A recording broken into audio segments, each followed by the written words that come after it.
کرتا ہوں اللہ کے نام سے جو بڑا مہربان اور عطاء دیوان ہے۔ آداب ناظرین، میں ہوں آپ کا میزبان عبد الواجد اور آپ دیکھ رہے ہیں تسنیم ٹی وی۔ ناظرین، بنیاد اسلام کی اس خاص پیشکش میں آپ کا استقبال کرتا ہوں۔ بنیاد اسلام کی اس پیشکش میں ہم آپ صلی اللہ علیہ وسلم کی سیرت طیبہ کی معلومات حاصل کر رہے ہیں۔ ہم نے پچھلے ایپیسوڈ میں غزوہ احد کے بارے میں جانا تھا اور وہ قصہ مکمل نہیں ہوا تھا۔ مہاجر اور انصار میں سے 14 جنگجو آپ کے چاروں طرف حفاظت کے لیے کھڑے تھے اور دشمنوں کو آپ کے چاروں طرف سے روک رہے تھے۔ آپ پر قربان ہو جانے کو سعادت کے آگے زندگی کی پونجی انہیں معمولی سی جان لگتی تھی، اس لیے انہیں یقین تھا کہ اس طرح انہیں جنت مل جائے گی۔ دشمن آپ صلی اللہ علیہ وسلم کے قریب پہنچ گئے۔ ان کے پتھراؤ سے آپ صلی اللہ علیہ وسلم کا دانت شہید ہو گیا، خود کی کڑیاں چہرے میں گھس گئی، ان سے خون بہنے لگا۔ ایسے میں کسی نے کہا، اے اللہ کے رسول صلی اللہ علیہ وسلم، ان ظالموں کو بد دعا دیجیے، خدا ان کو تباہ کرے۔ آپ صلی اللہ علیہ وسلم نے جواب دیا، میں دنیا کے لیے رحمت بنا کر بھیجا گیا ہوں، بد دعا دینا میرا کام نہیں ہے۔ اے اللہ، میری قوم کے لوگوں کو سیدھی راہ دکھا، یہ لوگ نادان ہیں۔ لڑائی ختم ہو گئی، دشمنوں کو جیت کی کامیابی بھی ہوئی۔ بدر کے تجربے کی وجہ سے وہ آپ کو بھی زیادہ سمجھتے تھے۔ مدینے پر حملے کی ہمت نہ ہوئی، ڈر تھا کہ جیت کہیں ہار میں نہ بدل جائے۔ دشمنوں کی عورتوں نے بدر کے انتقام میں مسلمانوں کی لاشوں سے بھی بدلہ لیا، ان کے ناک کان کاٹ لیے۔ حضرت معاویہ رضی اللہ عنہ کی ماں نے ان سے پھولوں کا ہار بنایا اور اپنے گلے میں ڈالا۔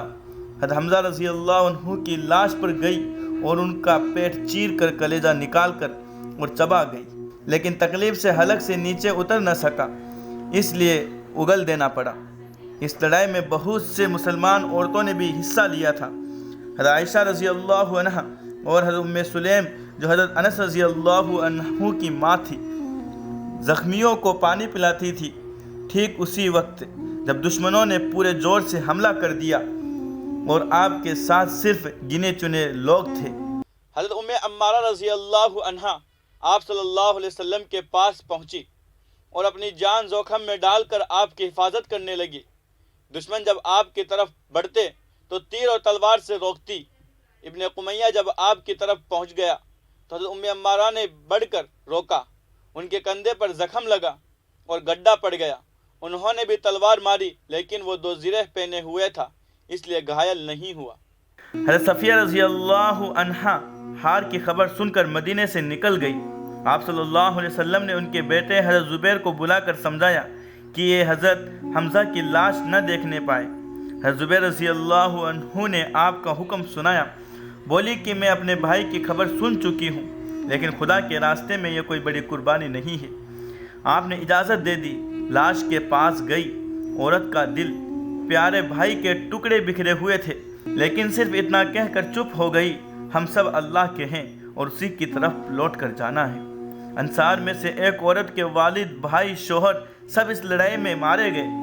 باری باری ان تینوں حادثوں کی خبر ان کے کانوں میں پڑی، لیکن ہر بار وہ صرف یہی پوچھتی تھی کہ رسول اللہ صلی اللہ علیہ وسلم کیسے ہیں؟ جب یہ معلوم ہوا کہ آپ صلی اللہ علیہ وسلم خیریت سے ہیں، قریب آ کر انہوں نے آپ کا مبارک چہرہ دیکھا اور پکار اٹھی، آپ کے ہوتے سب مصیبتیں حل کی ہیں۔ مسلمانوں کی طرف 70 آدمی مارے گئے، شہید ہو گئے، جن میں زیادہ تعداد انصار کی تھی، لیکن مسلمانوں کی فقیری کا حال یہ تھا کہ اتنا کپڑا بھی نہ تھا کہ شہیدوں کو پورا کفن دیا جاتا۔ حضرت مصعب بن عمیر رضی اللہ عنہ آپ صلی اللہ علیہ وسلم کے ایک بڑے پیارے ساتھی تھے۔ ان کے کفن کا کپڑا اتنا چھوٹا تھا کہ پاؤں چھپایا جاتا تو سر کھل جاتا اور سر ڈھانکا جاتا تو پاؤں کھل جاتا۔ آخر میں پاؤں اذخر نام کی گھاس سے چھپا دیے گئے۔ یہ ایسا درد بھرا منظر تھا کہ پیچھے بھی کبھی یہ بات مسلمانوں کو یاد آ جاتی تو آنکھیں تر ہو جاتی۔ شہید لوگ بنا نہلائے اسی طرح خون میں لتھڑے ہوئے 2 ملا کر ایک قبر میں دفن کیے گئے۔ آج کی اس خاص پیشکش میں بس اتنا ہی۔ ابھی غزوہ احد کا قصہ مکمل نہیں ہوا ہے، اگلے ایپیسوڈ میں اور تفصیل سے جانیں گے۔